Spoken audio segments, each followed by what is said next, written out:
Frankly, there are a lot of flaws in Senate Bill 5. I think many of those flaws came because of what I think almost any observer could call a horrendous process. You know, we saw people like Republicans, Bill Sykes, kicked off a committee because he was raising questions.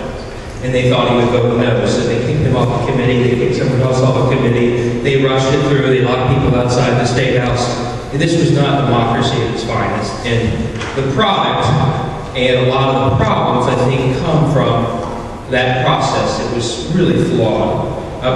We'll get into those details, but I just want to take a step back. Because now we're starting to see the heart of the campaign, we're seeing TV ads, we're seeing talking points, you're going to start seeing editorials. And I want to, before we get into the details, just take a step back and talk big picture, because I think in the end, this is about that big picture and where you stand on some basic issues around collective bargaining, economic empowerment, etc.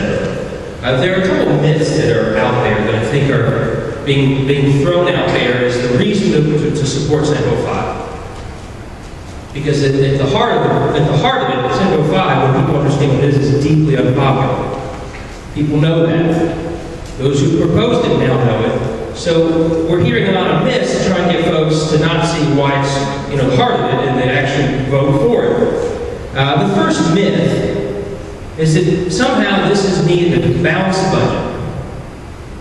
If only we had this, we would have a balanced budget in Ohio. That's simply a myth. First of all, we don't have it in balance. The budget was balanced just a couple months ago. But luckily we have 50 states and we can look around the country. And we can see if that bears out. And it turns out that some of the states with the worst budget deficits in the country, much higher percentage than Ohio's budget deficit as a percentage of spending, are also states without collective bargaining for their employees. Arizona, Nevada, North Carolina. Arizona had the highest budget deficit in the country, no collective bargaining for its employees. Those other states I mentioned also higher deficits than Ohio's. No collective bargaining for employees. New York State collective bargaining for employees, their budget deficit a much lower percentage even than Ohio's. So this idea that somehow collective bargaining is necessary or essential as it's being projected to get our budget under control is simply not true. It's not borne out by a simple look at the states. And I can tell you as a county commissioner, that was my experience. Good or bad, and some didn't like it, and others did. In my time in the county, we reduced spending, I'd say, more than any time in the history of Maryland County. We reduced it by $60 million out of an initial level of 270. Well over 20%. It was painful, it was tough, and guess what? We did it with our employees. We didn't have to get rid of collective bargaining. We had conversations that involved wage freezes, having them pay more for health care, furloughs. And almost every time they actually went along with the concessions we asked. So you can, and that's been the experience the last number of years in Ohio as well. So first of all, don't believe for a second the myth that somehow you need this to balance the budget. It's simply not the case. Number two, you hear about how, this is about how to control salaries and benefits of public employees. I'd say that's a myth. Number two. How do you know that's a myth? Well, first, this may be my political part of my speech. Good morning, John. If you are serious about salaries, don't you start at the top with the biggest salaries? Wouldn't you lead by example, but also wouldn't you go after the salaries that are the largest? If that's your concern, instead of just going after the lowest salaries? In the county commission, when we cut our budgets, we furloughed ourselves. I worked for 10 days, but I gave the money back. We voluntarily gave back raises that we were getting because of state law. We wanted to show, yeah, we're serious about wages, but we are leading by example. That hasn't happened in Ohio. You've probably all seen the stories. The cabinet and the governor, huge raises versus the predecessor. The cabinet, the Senate, the Republican Senate, Senator Niehaus, it turns out, has given massive raises in the last 9 months. It gave them a couple months ago. They think they're doing such a good job, they made them retroactive to January. So if you were serious about salaries and raises, you certainly would lead in a different way, I think. And the bottom line numbers are that it's not about that either. Sure, there are some people who have figured out how to game the system, make a lot of money, but the average public employee isn't doing that well. If you fired every single state employee in the state, today you'd save about $2 billion on a budget of more than $50 billion, two-year budget of $50 billion. I would dare say, and I can say this as a former politician, the real costs in our government are not because, the JFS worker is making $11 an hour. Do you know that 15% of the Job and Family Service workers in Hamilton County, these are the folks who are giving food stamps, helping citizens get food stamps?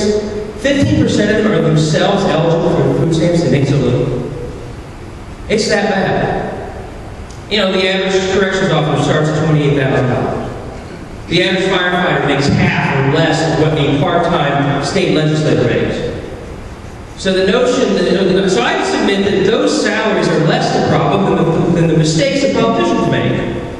That JFS salary has a lot less to do with county problems than the state can deal with. That's what's hurting the county. The fact that we pay a company, that Kentucky pays a company 10 years ago to move to one side of the river, and now we pay the millions to come back over that river, has a lot more to do with our problems than the fact that a firefighter makes $30,000 a year. Same can be said at the state level. CoinGate, again, tax breaks so companies can move a mile this way or 5 miles that way. I say the politicians are actually making decisions far more impactful on money than these salaries. And the third thing I'd say, and I'll be brief on this, you're going to hear this myth that this is a tool for local government. This is a tool for local government. If you read the law, it is a tool.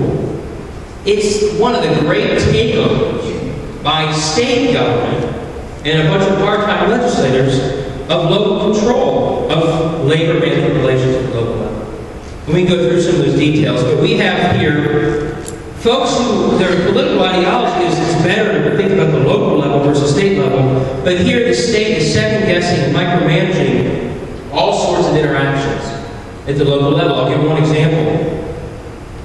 Cincinnati Public Schools and their teachers have been working for a long time, done a lot of studying on how to come up with a performance-based pay system that makes sense. And they agreed to one. And everyone's okay with it. Well, the state now has passed. Now, there's some flexibility in it, but they said, we don't care what you've done. We, state legislators, we're not school board members, we're not superintendents, we're not teachers, maybe a few are. We're going to tell you how to do performance-based pay, not you. And those of you like CPS and Cincinnati that have done that, we're sorry, we've got a new system for you. But if you read what they've done, it's nuts. There's some of the criteria.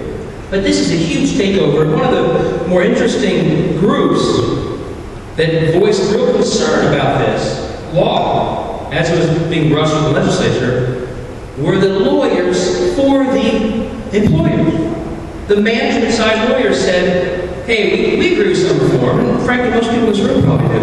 But this is a massive takeover of local control over their labor management relations. So if you strip away the myth that it's about the budget, the myth that it's about